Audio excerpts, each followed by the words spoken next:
தாவேக அரசு இடைக்கால பட்ஜெட்டுக்கு அப்புறம் முதல் முறையாக தங்களுடைய முழுமையான பட்ஜெட்டை தாக்கல் செஞ்சிருக்காங்க. இதுல நாம தெரிஞ்சுக்க வேண்டியது ஒண்ணுதான்.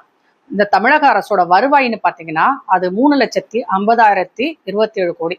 செலவு அப்படின்னு பாத்தீங்கன்னா 4,05,802 கோடி. இதுல மூலதன செலவு, அதாவது கட்டமைப்புக்காக நம்ம செலவு பண்றதுன்னு பாத்தீங்கன்னா கிட்டத்தட்ட 56,985 கோடி. நம்ம வருவாய் பற்றாக்குறை, வரவுக்கு மீறி நம்ம செலவு பண்ணிட்டு இருக்கோம். அதோட பற்றாக்குறைன்னு பாத்தீங்கன்னா 55,775 கோடி. நிதி பற்றாக்குறை மட்டுமே எவ்வளவுக்கு நம்ம இருக்குன்னா 1,21,819 கோடி இருக்கு. இது ஜிஎஸ்டிபியில 3% தான். ஆனா இதான் அதிகபட்சம்.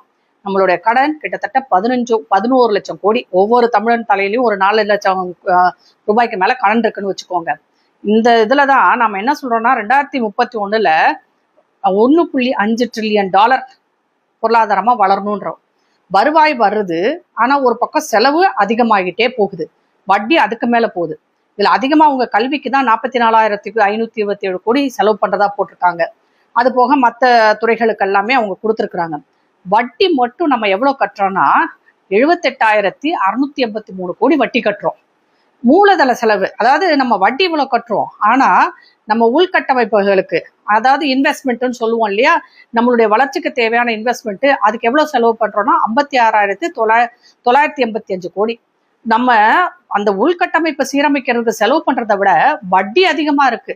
இது எப்படின்னா 100 ரூபாய் நான் செலவு பண்றேன், ஒரு புது சொத்து வாங்கணும் அப்படின்னு சொல்லிட்டு 100 ரூபாய் செலவு பண்ணா வட்டி மட்டுமே 138 ரூபாய் நான் கட்டிட்டு இருக்கேன். அந்த 100 ரூபாய் வருவாயும் வராது எனக்கு. இதுதான் நிலைமை. இதுல எங்க அதிகமா செலவு ஆகுதுன்னா நிறைய சம்பளத்துக்கு போகுது அரசு துறையில. அதுக்கப்புறம் நம்ம இந்த ஃப்ரீயா கொடுக்குறோம் இல்லையா, இலவசங்களுக்கு போகுது, மானியங்களுக்கு போகுது. இது தவிர இவர் என்ன பண்ணியிருக்கிறாரு, தாய்மாமன் தங்கம், அண்ணன் தங்கம், சீரு, அப்படி இப்படின்னு நிறைய கொடுத்துருக்குறாங்க.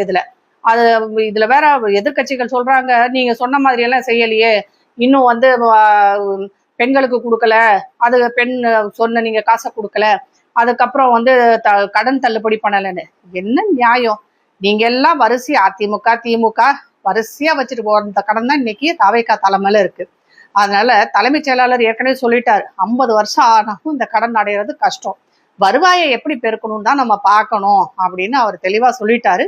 தாவேகா அரசு முழுக்க முழுக்க இப்ப மத்திய அரசு சார்ந்து இருக்கு. அவங்களோட நிதிகள் கண்டிப்பா மெட்ரோ ட்ரெயின்ல இருந்து எல்லாத்துக்கும் வேணும்னு கேட்டுட்டு இருக்காங்க. இதுதான் இந்த பட்ஜெட்ல இருந்து நாம தெரிஞ்சுக்கிட்ட உண்மை.